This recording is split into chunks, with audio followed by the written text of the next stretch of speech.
Biyen aku bajingan, senengane tukaran, apa malam minggunan, trek-trekan, dangdutan.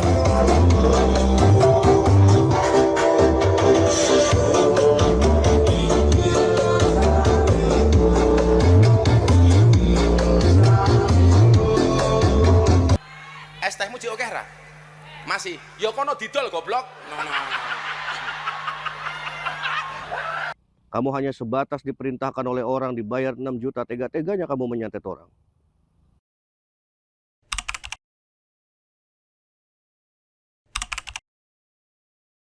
Jawa sama dengan hama, Jatim, Jaipur Timur, pasti Jawa. Kalian pasti sering lihat komen-komen kayak gitu di sosmed kan? Entah itu di IG, TikTok, Facebook, dan lain-lain. Di konten-konten yang kayak gini pastinya.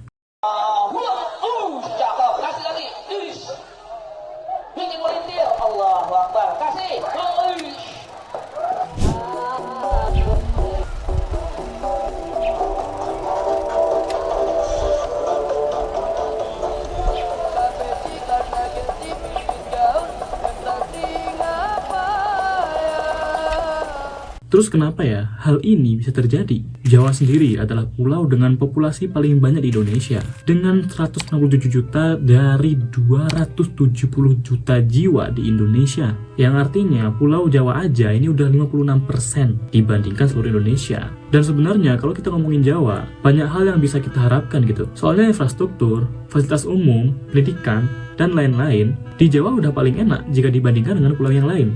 Yang artinya sumber daya manusianya itu bisa lebih maju daripada pulau yang lain gitu. Tapi sekarang kenapa malah mendapatkan cap kayak gini ya?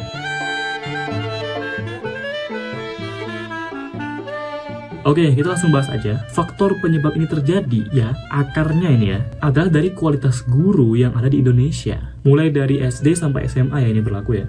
Khususnya di daerah kabupaten, karena kompetensi guru di Indonesia itu sangatlah kurang. Kalian pasti pernah ya dapat guru yang kayak masuk ya ngajar asal ngajar aja gitu, yang terkadang materinya aja pun dia nggak tahu. Nah dari sini akan menghasilkan murid dengan kualitas sumber daya manusia yang cenderung rendah. Dan rata-rata orang seperti ini akan memiliki kontrol emosional yang buruk. Nah dari SDM seperti ini akan menghasilkan 3 hal yang kemungkinan akan ada dalam dirinya. Apa aja itu ya?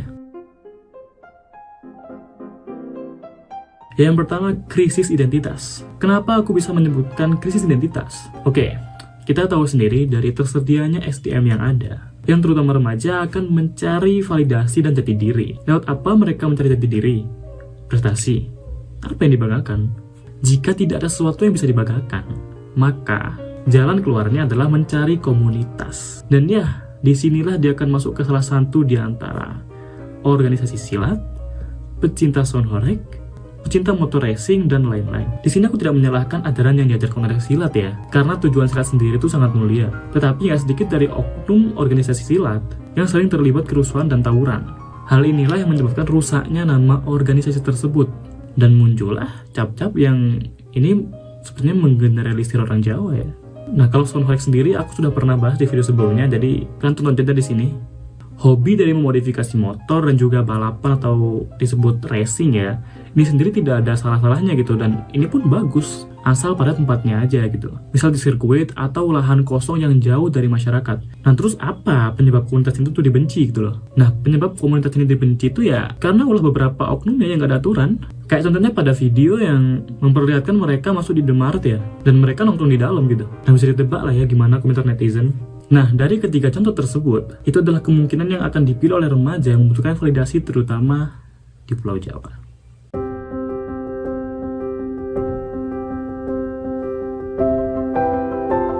Oke, yang kedua adalah logika mistika. Gak sedikit orang Jawa yang masih kental dengan kepercayaan hal-hal berbau mistis gitu. Kayak hal-hal yang berbau dengan paranormal ataupun sesuatu yang berhubungan dengan agama. Nah, dari sini akan banyak orang yang memanfaatkan keadaan ini. Contohnya, seperti bisnis alat-alat mistis, ataupun barang-barang biasa yang dibalut dengan embel-embel agama. Dan benefit over claim, yang itu tuh nggak ada buktinya gitu loh. Dengan harga berkali-kali lipat dibanding harga aslinya. Kalau tidak segera sadar dan tetap denial jika diberi edukasi, ya mau sampai kapan membuat kaya orang-orang licik ini? Selain dari bisnis ya, glorifikasi kepada pemuka agama tuh masih sangat kuat di Pulau Jawa ini. Seperti menghormati dengan cara yang berlebihan kepada sosok Gus, sosok Habib ataupun Kiai. Dengan glorifikasi yang berlebihan ini, maka akan memberikan peluang kepada sosok yang sebenarnya kita nggak tahu gitu, apakah dia ini layak untuk dihormati. Tapi karena dia seorang Gus ataupun Habib, ya dia akan semena-mena dengan gelarnya.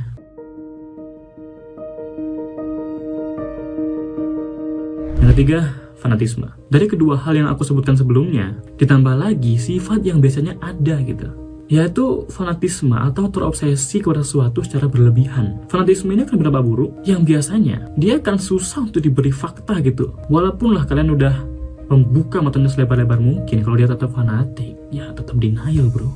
Dia udah ke doktrin. Dan buruknya lagi, jika sedikit saja menyenggol apa yang dia suka, maka siap-siap aja, hidupmu nggak bakal aman. Wih, ada telepon ya?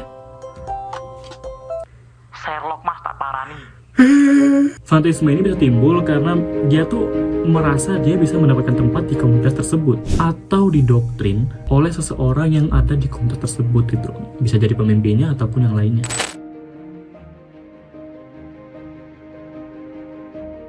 Oke, jadi ketiga hal tersebutlah yang menempel pada SDM remaja di Jawa, khususnya di daerah kabupaten.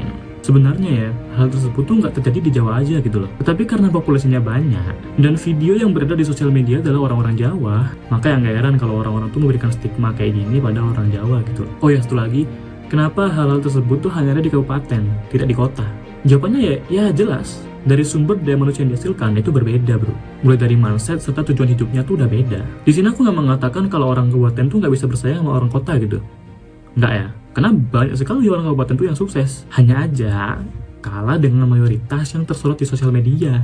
Lalu kenapa bisa terjadi ketidakmerataan sumber daya manusia gitu? Seperti yang aku bilang di awal, yaitu kualitas guru yang berbeda antara guru-guru kabupaten dan di kota. Selain dari kompetensi guru yang kurang, tentu aja gaji dari guru yang diterima oleh guru kabupaten dan guru kota itu beda. Dari gaji yang cenderung kecil inilah, guru-guru kabupaten kurang termotivasi untuk memajukan dan juga membentuk muridnya ke arah yang lebih baik gitu. Bayangin aja, kalian digaji ya ratusan ribu per bulan gitu, tapi tuntutannya itu mendidik 30-an murid dan hanya makan dari ratusan ribu. Selain itu, banyak juga guru-guru honorer yang berada di lingkungan toksik. Tidak jarang dieksploitasi ya kebanyakan guru-guru honorer ini. Yang umurnya masih muda, itu pasti dieksploitasi dengan embel-embel yang muda ngalah sama yang tua gitu. Padahal gaji guru honorer itu cuma 200-300 ribu. Oke, itu aja bolo. Daripada aku ngambil kemana-mana, ya mungkin segini aja video dari aku dan bye.